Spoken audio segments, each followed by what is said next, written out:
Okay, hello everyone. I'm here today to share with you my view of the modern professional. This is how people will be going to work in the next sort of 5-10 years. So what I've created here is an electric skateboard based around a Raspberry Pi Zero. And so that's what I'm going to be talking to you today about. But first, before I get started, here's a little bit about me. So my name is Matthew Timmons Brown. I'm 17 years old. I go to a local sixth form here in Cambridge called Hills Road. I studied double masters in computer science. It's hell. For the last 4 years, I've run a YouTube channel called The Raspberry Pi Guy, where I post tutorials, informational videos, and reviews, and all sorts. Yeah, so hands up who's seen me before. Yes. Now keep hand up if you subscribe. That's less. I'm disappointed. Yes. So I do all sorts of videos, and I thought over the summer that I would sink my teeth into a sort of a proper project that I could really, invest a little bit of time and money, as much as I hated to, but a little bit of time and money into a proper project, and this is what I came up with. So my inspiration for this project is actually from this guy here. He's a YouTuber called Casey Neistat. He does something completely different to what I do on YouTube, and that is he vlogs, or he used to vlog, he's actually recently just stopped, but he vlogs his daily life. And it doesn't sound interesting, but it's really interesting. He has a bit of a cult following. He's got something like 5 million subscribers on YouTube. And what you're seeing right now is his preferred mode of transport. It's called a boosted board. He lives in New York. He's pretty crazy, and he rides this electric skateboard all around the center of New York to get around, essentially. And it's pretty nifty because it's an electric skateboard. You just have a remote in one hand. It can go pretty fast. I think his one can go up to about sort of 22 miles per hour for a good range of about 6 or 7 miles. And they're referred to as sort of last mile devices, meaning that you can sort of just go the last mile in your commute, and it looks pretty handy. So I started watching his vlog, thinking that's pretty cool. It's pretty cool. I want one of those. And then I looked into these boosted boards, and this is what you get. So boosted boards are on here. This is on their website. One, they're only for sale in the US at the moment, and they range from $1,000 to $1,500. And that's for, and then there's $100 extra for an actually decently sized battery. So they're pretty expensive, and especially with import costs and also how the pound is doing right now, it wasn't going to be very viable to try to import one in. And so I thought, just as a bit of fun, that I would make my own electric skateboard, and I would use a Raspberry Pi. And why did I use a Raspberry Pi? Well, I'm the Raspberry Pi guy, and it's in the name really. I just thought it'd be a little bit of fun. People have made electric skateboards before, using a variety of different modes of control. But I thought that I would take my own twist on it, and I've actually created one using a Raspberry Pi Zero. So I made a YouTube video on it, and this is what I came up with. So yeah, this is on YouTube right now. One of my friends helped me film this. So yeah, this is what I came up with. It's a DIY electric skateboard that can go around 30 kilometers an hour, which is pretty damn terrifying when you're on it. It feels like you're going 100. And yeah, so this is me going around the center of Cambridge. One of my friends helped me film it. And it's controlled by a Nintendo Wii remote. So that, I thought was a pretty nifty way of controlling it. It's controlled over Bluetooth. As I said, it's pretty crazy. The first time I got on it, I fell off and hurt myself. So yeah, that's what I came up with. So this is sort of just a screenshot from the video. What we have here is just a normal longboard with all the electronics in this box and a big battery in this box, and then you can see there's sort of an aluminium sort of holder with some gearing, and then a big brushless motor connected to the back wheel. So it actually got quite a lot of coverage, which was really nice. I was on the BBC, ITV, all of these various websites. So yeah, it got quite a bit of coverage, and there was some funny. It was on Facebook quite a lot as well. The BBC put a Facebook video up, and it turns out the only people who follow BBC Look East are sort of older women, and so some of the comments were like tagging their grandchildren, like, I should have one of these and become super grand, and things like that. So I thought today in this talk that I'm just going to go through sort of my build and just tell you a little bit more about it. So first off, what's the actual base? So it's just a normal longboard that I built this around. So I decided to go for a longboard because it's long, and it gives you quite a bit of space to put all your electronics and stuff on the bottom. It's a top-mounted longboard, which means that the wheels and the trucks, they're actually mounted completely to the bottom. Some longboards actually have them sunk in, which means that you're close to the ground, but I wanted to be as far from the ground as possible so that I could fit the required electronics inside. So this is it's called a Wholesome Stardust if you're interested in the exact model. And yeah, so just a normal longboard, which are then outfitted with some trucks and some wheels. So in fact, I got nearly all of the electronics, all of the proper hardcore electronics, I should say, from this company called Alien Power Systems. Which was a good company that they actually sold me pretty much everything, including this aluminium here and the motor and stuff, as we'll find out in a second. And they're pretty good. I was quite impatient, so I went. They were slightly more expensive than waiting for a slow boat from China through buying something through Hobby King, for example. But that's who I went up. That's who I went for in the end. So yeah, just standard trucks. They hold your wheels. That's all there is to it, really. So now the brushless motor. So this is the brushless motor here. Now if you want to motorize a skateboard and motorize yourself, there's quite a lot of weight there. You're going to have a motor that's pretty high torque, and so your classic DC brushed motor is A, not going to rotate fast enough, and B, not going to provide enough torque. So what you need to go for is a brushless motor. And one, they're more expensive, they're bigger, they don't have any brushes in, and they're pretty insane. So this brushless motor is 2,200 watts, 2.7 kV, and it can draw a continuous current of 60 amps. So that's continuous current. If you're on it, and maybe when you're getting started, there'll probably be a bit of instantaneous current, so a bit of peak current, which probably goes up to about 120 amps. Something around there. So they're pretty insane. And what we have over here is just a little gearing with this pulley cable, sorry. That is, you can sort of see there's an aluminium, and you can come and have a look in a second once I finish the talk. So there's sort of an aluminium, they're not really gears, but a cogwheel that's connected and embedded in the actual wheel. And so that drives that.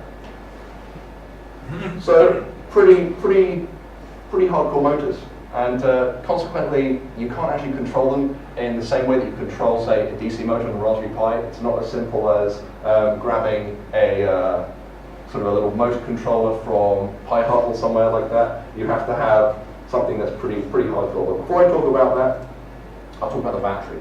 So the battery, you can see I've opened up one of these boxes, and the battery is here, surrounded in foam, because this thing is death.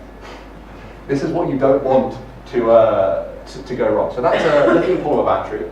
So not too distant from what you have in your mobile phone, except it's a lot bigger, and it's definitely a lot scarier. So it's 6 cells, 22.2 volts, 8,000 milliamp hours, and it's rated at 35C, which means that you can discharge your battery at 35 times the capacity. So it's 8 times 35.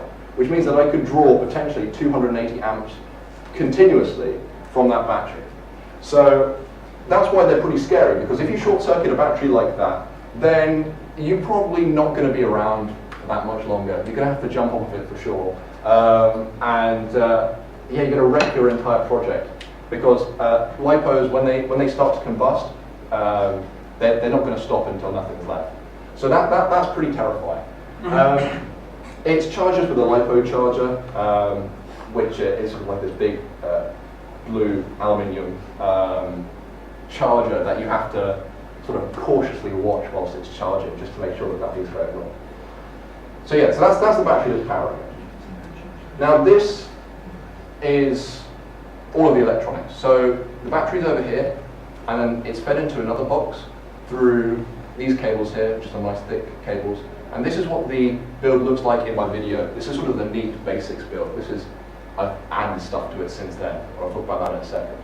So what happens is the battery's fed into this thing here, which is called an ESC, electronic speed controller. And what the speed controller does is it interfaces between the battery and the motor. You can see over here, the motor is connected to the ESC. And so that allows you to vary the speed of the motor and allows you to control the amount of current that is going to that motor.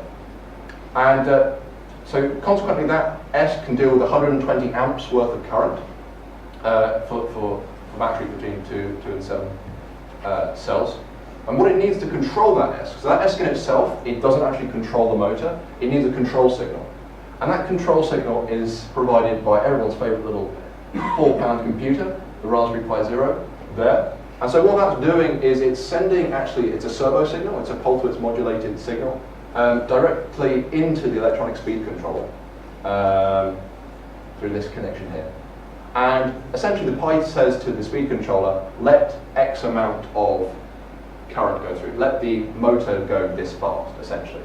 And there's another little board right here, which just, if that's power, so you get 7.2 volts out of this, which you could use to power the Raspberry Pi Zero, but it only needs 5 volts, so that's just stepping down that voltage. And then we have a nice little power button over here. So why is this one looking substantially more messy? Well, as any good project entails, I've added LEDs.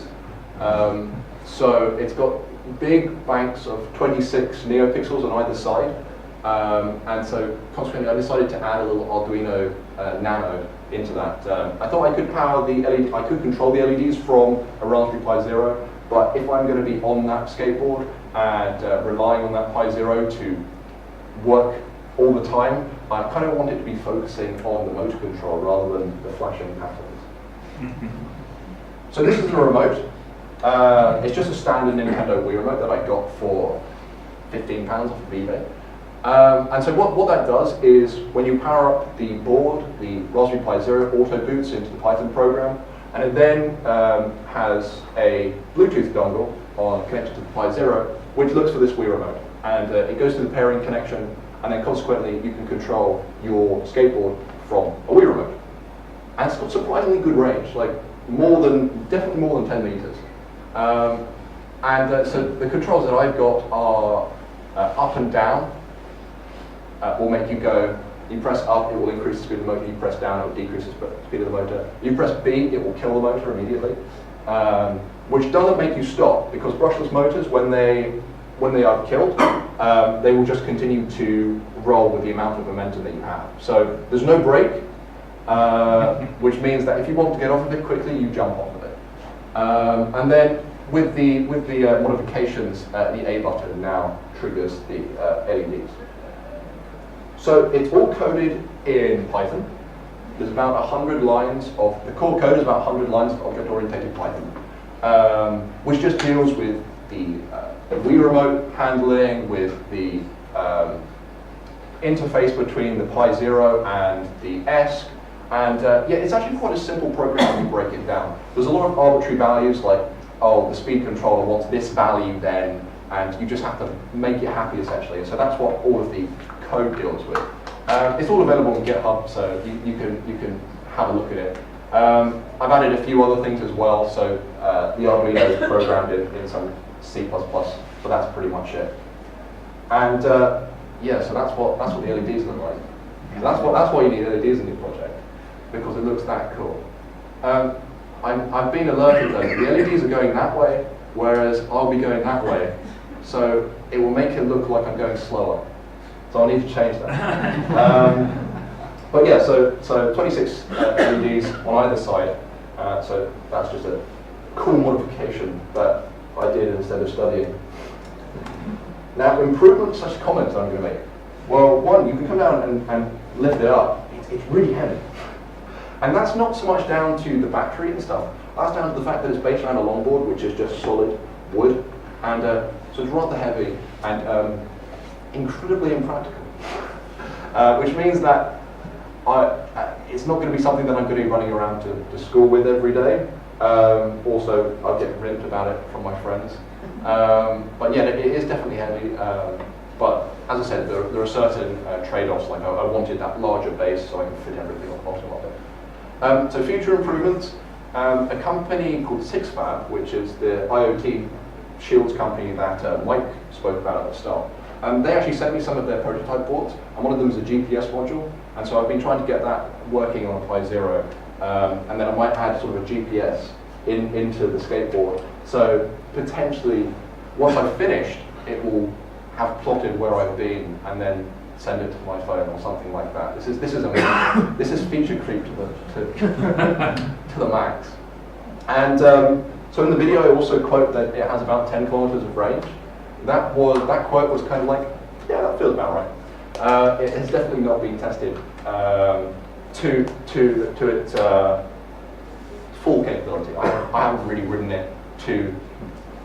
When I've gone on it, it's been for the sake of going, to be honest. And so I haven't really been able to get a feel for its max range. But I would say 10 kilometers is minimum. Next question is, can I have a go? No.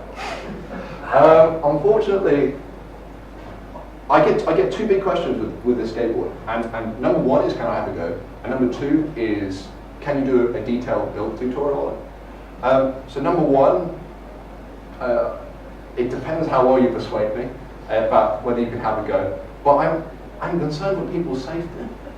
Because, as I said, the first time I got on it, what I actually did was I put the skateboard down and I just stood on it. And what I didn't realise was you have to push it off a couple of times to get some momentum going before you engage the motor.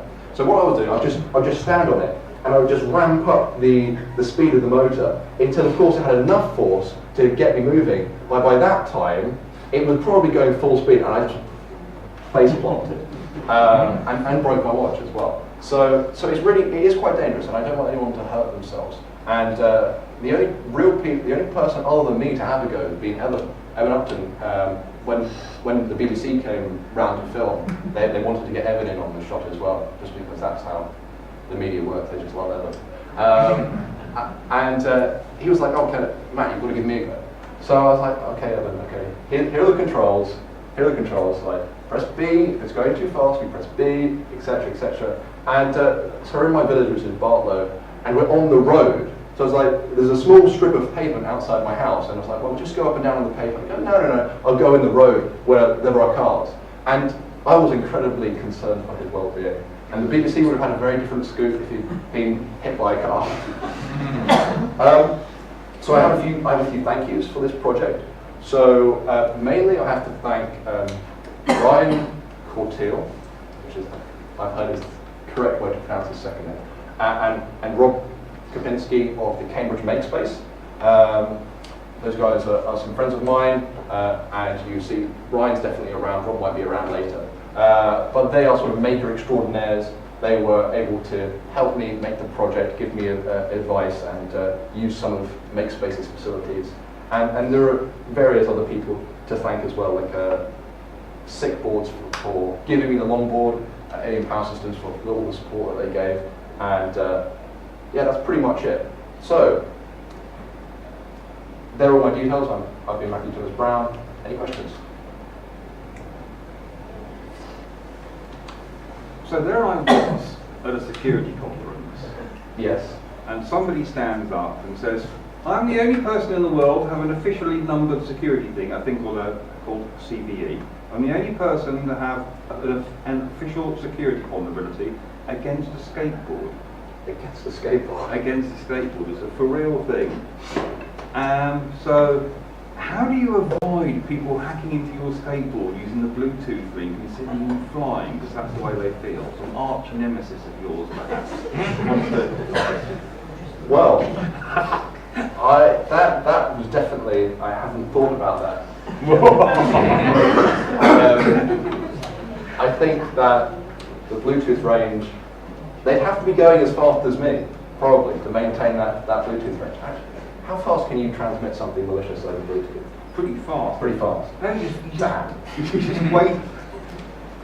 You just actually just leave a trap and wait for you to come to them. And you go, oh, he's showing off. Press, boom, and his face planted, lol. I put that under the unlikely things to happen category, and so have not thought about that. Well, that's a definite concern. That's also another question I get. People ask me whether I've had several people ask me whether they can buy one, and yeah, so no, obviously not if that security vulnerability is going to be exploited by Jim. Any other questions? Yeah. Can you give us a breakdown of the costs?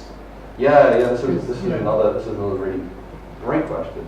Everyone wants to know how much it costs. So, as I said, the boosted boards cost about for the decent one, let's say $1,300.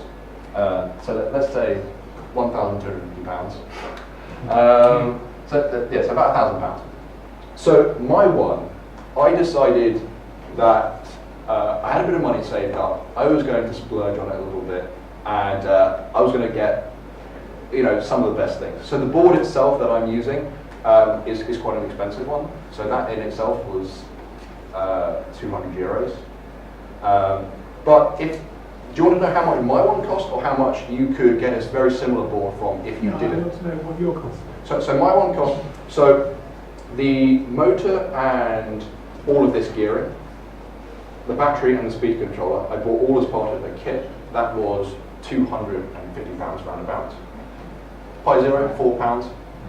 Bluetooth controller, Bluetooth Wii remote, £15. So the actual electronics, I would say you could get them for £300.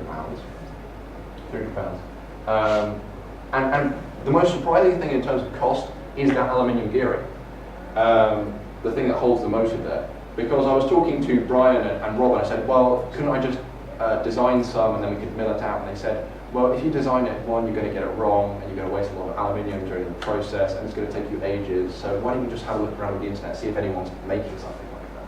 But because it's such a specialist item, it's only some small bits of aluminium. Well, those because they're a very low production one, they cost £100. So more than the motor and more than the battery. So that costs, I'd say, £300 for that. And then there are miscellaneous costs, like the boxes on the bottom cost £7 each. So I'd say the whole board, my one, £500, round about, 500 to £600. Well, you could probably do it all for 400, less than 400, if you really try. Any other questions? Okay. How long did it take you to make it, like from start to finish? So from start to finish. So I had the idea in June, just in the middle of my AS level exams, and so I kind of shelved it for a bit. The main thing I had to wait for is shipping time. Things take ages to get delivered. But in terms of the actual build, I would say there's about 25 hours of proper time that was into the build and into the programming. Because lots of the programming, you sort of have to figure out those arbitrary values, like, oh, what signal do I have to send the speed controller to make it accelerate? But other than that, the code's really simple. So as I said, about 25 hours. I forgot to mention, but the actual mechanism for fixing everything to the board is Velcro. That's a little bit of a lie. It's this stuff called 3M Dual Link or something, but essentially it's like Velcro on steroids. It's the only way to describe them are like fields of mushrooms, and you press them together and they interlink, and it's really strong. So yeah, that's how it links up to it. Any other questions? Yes. Can I have a go? Can you have a go? Yeah.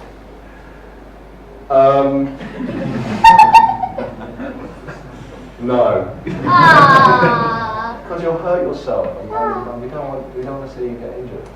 You have to sign a disclaimer. You sign a disclaimer, but you might hurt my skateboard.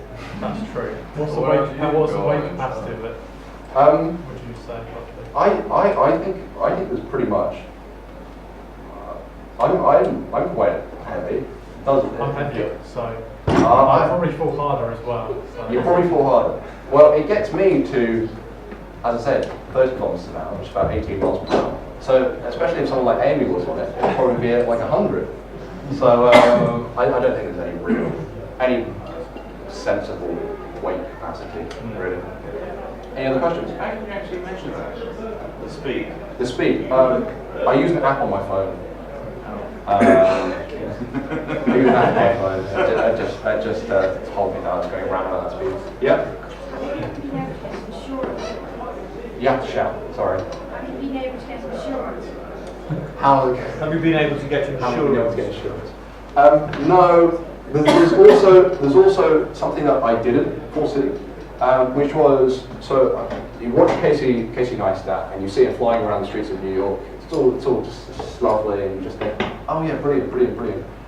Then you buy all the parts and you invest several £100, and then someone says, Matt, you know the laws aren't the same as in the US, and that was a slight shock. So I googled it. I got a Wikipedia article which says there are no laws surrounding electric skateboards in the UK. I was like, fine, shelve it for a couple of weeks. And then someone said, but there are laws surrounding what's allowed on a pavement and what's allowed on a road. So on a road, you have to be road taxed and road legal. On a pavement, you can't go over 4 miles per hour. So there's a slight grey area about electric skateboards.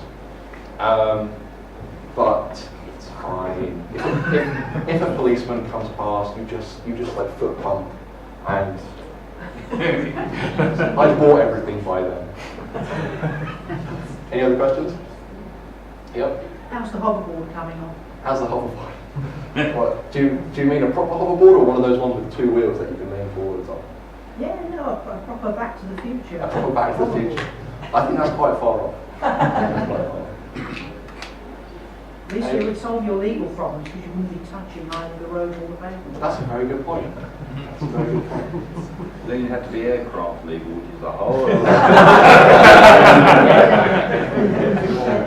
But you're not on the radar though, are you? Yeah, I think I'll leave it at that. I will. I'll probably be going. I might be going up and down on it at some point. But yeah. So yeah. Feel free to come and have a look at it if you want, Dan. Thank you very much.